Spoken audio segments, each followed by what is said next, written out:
ఇళ్లను సీజ్ చేయగా ఈ రోజు వాటిని నేలమట్టం చేస్తున్నామని అధికారులు తెలిపారు. ఇప్పటికే ఆ గృహాల్లో నివసిస్తున్న వారందరికీ సైదాబాద్ తదితర ప్రాంతాల్లో డబుల్ బెడ్రూమ్ ఇళ్లు కేటాయించామని వారు చెప్పారు. ఇళ్ల కూల్చివేతల నేపథ్యంలో శంకర్ నగర్లో టెన్షన్ వాతావరణం నెలకొంది. పోలీసులు భారీగా మోహరించారు.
చాదర్ఘాట్ లో కూల్చివేతలు మొదలయ్యాయి. చాదర్ఘాట్, శంకర్ నగర్ పరిసర ప్రాంతాల్లో మార్క్ చేసిన ఇళ్లను సీజ్ చేయగా ఈ రోజు వాటిని నేలమట్టం చేస్తున్నామని అధికారులు తెలిపారు. ఇప్పటికే ఆ గృహాల్లో నివసిస్తున్న వారందరికీ సైదాబాద్ తదితర ప్రాంతాల్లో డబుల్ బెడ్రూమ్ ఇళ్లు కేటాయించామని వారు చెప్పారు. ఇళ్ల కూల్చివేతల నేపథ్యంలో శంకర్ నగర్ లో టెన్షన్ వాతావరణం నెలకొంది. పోలీసులు భారీగా మోహరించారు.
చాదర్ఘాట్ లో కూల్చివేతలు మొదలయ్యాయి. చాదర్ఘాట్, శంకర్ నగర్ పరిసర ప్రాంతాల్లో మార్క్ చేసిన ఇళ్లను సీజ్ చేయగా ఈ రోజు వాటిని నేలమట్టం చేస్తున్నామని అధికారులు తెలిపారు.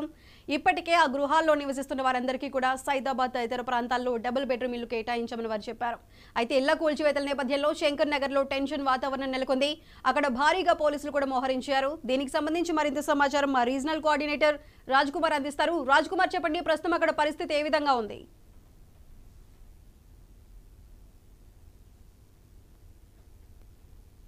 మూసి పరివాహక ప్రాంతంలో కూల్చివేతలు కూడా ప్రారంభించడం జరిగింది. దీనికి సంబంధించి ఇప్పటికే పెద్ద ఎత్తున వారందరికీ కూడా ఏదైతే దానికి సంబంధించి కూల్చివేతలకు సంబంధించినటువంటి రెవెన్యూ అధికారులు, అదేవిధంగా హైడ్రా అధికారులు, వారితో పాటు జిహెచ్ఎంసీ అధికారులు ముగ్గురు కలిసి కూడా ఇప్పటికే కొన్ని ఇళ్లకు ఏదైతే ఆర్బీకి సంబంధించిన అంటే దూరం ఎంత బఫర్ జోన్ లో ఎన్ని మొత్తం ఉన్నాయో వారందరికీ కూడా చెంచల్గూడలో ఉన్నటువంటి డబుల్ బెడ్రూమ్ లో కూడా కేటాయించడం జరిగింది. వారిని ఇప్పటికే ఖాళీ చేయించడంతో ఎక్కడ ఎలాంటి ఇబ్బందులు కలగకుండా కూడా బిల్డింగ్ ల కూల్చివేత ప్రక్రియ ప్రారంభమైంది. ఇప్పటికే చాలా బిల్డింగ్లు కొన్ని మిషనరీతో తీస్తున్నారు, కొన్ని మనుషులతో కూడా మొత్తం తీయడం జరిగింది. చిన్న చిన్న మొత్తం కూడా చిన్న చిన్న ఇల్లు మాత్రం మనుషులతో తీపియడం జరుగుతోంది. ఎందుకంటే కార్మికులకు ఇబ్బంది కలగకుండా కూడా కొన్ని చేస్తా ఉన్నారు. అక్కడ ప్రజలు కూడా పెద్ద ఎత్తున ఎక్కడ ఇబ్బందులు తలెత్తకుండా కూడా పోలీసులను కూడా భారీగా మోహరించడం జరిగింది, ఇబ్బందులు లేకుండా. మొత్తానికి మాత్రం హైదరాబాద్ మూసి పరివాహక ప్రాంతాలు మాత్రం కూల్చివేత ప్రారంభించడం జరిగింది. చాదర్ఘట్ లోని ముసరాంబాగ్ కావచ్చు, దానికి సంబంధించినటువంటి ప్రాంతం అంతా కూడా ఇప్పటికే రెవెన్యూ అధికారులు వారందరికీ కూడా అక్కడ వారిని ఒప్పించి ఖాళీ చేయించడం జరిగింది. ఈ కూల్చివేతలు మాత్రం భిన్నాభిప్రాయాలు వ్యక్తమవుతున్న నేపథ్యంలో కొందరు వ్యతిరేకిస్తున్నప్పటికీ ఇప్పుడు మాత్రం కూల్చివేతలు మాత్రం ప్రారంభమయ్యాయి. రాజ్ కుమార్, అయితే ఈ చాదర్ఘాట్ లో మొత్తం ఎన్ని టీంలతో కూల్చివేతలు ప్రారంభమయ్యాయి? దీనికి సంబంధించి అన్ని ప్రాంతాల్లో కూడా సజావుగానే కూల్చివేతలు కొనసాగుతున్నాయా? ఆందోళనకర పరిస్థితులు ఏమైనా ఉన్నాయా?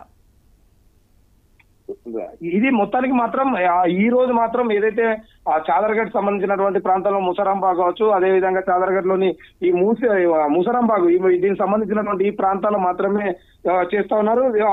ఆ శంకర్ నగర్ బస్తి కూడా మొత్తం కూల్చివేతలు ప్రారంభించడం జరిగింది. దీనికి సంబంధించి ఇల్లు వాటన్నిటిని ఖాళీ చేసిన నేపథ్యంలో వారందరినీ కూడా ఖాళీ చేపించి చేయడం జరుగుతోంది. హైడ్రా మాత్రం తన దూకుడు పెంచి ఆ మూసి పరివాహక ప్రాంతాన్ని కాపాడాలన్న ఉద్దేశంతో మాత్రం ప్రభుత్వం తీసుకున్నటువంటి చర్యల్లో భాగంగా ఈ రోజు కూల్చివేతలు ప్రారంభించడం జరిగింది. మూసి సుందరీకరణ పేరుతో కావచ్చు, దానికి సంబంధించినటువంటి ఇలాంటి పరిస్థితులలో చాలా మంది అంటే ప్రతిపక్షాలు వ్యతిరేకించినప్పటికీ ఏంటంటే మేము బాధితుల పక్షాన ఉంటామని కూడా కొన్ని ప్రకటనలు కూడా చేసిన నేపథ్యంలో ఏదేమైనా కూడా ఈ రోజు మాత్రం హైడ్రా సంబంధించినటువంటి బఫర్ జోన్ లో ఉన్నటువంటి ప్రాంతాన్ని అంతా కూడా కూల్చివేతలు మాత్రం ప్రారంభించారు. ఇంకా మొత్తం ఏదైతే దానికి సంబంధించినటువంటి మూసి పరివాహక ప్రాంతాన్ని అంతా కూడా మొత్తం కూల్చివేస్తామని కూడా చెప్పడం జరిగింది. వారందరికీ కూడా నోటీసులు ఇచ్చాం. అదేవిధంగా వారందరితో కొన్ని ఒప్పిస్తున్నాం. ఆ ఇందిరమ్మ ఇల్లులు కేటాయించడం కానీ అందరికీ న్యాయం జరిగే విధంగా కూడా ముందుకెళ్తామని కూడా ప్రభుత్వం చెప్తున్న నేపథ్యంలో ఇప్పుడు మాత్రం కూల్చివేతలు మాత్రం ప్రారంభమయ్యాయి. Right Raj Kumar, thank you.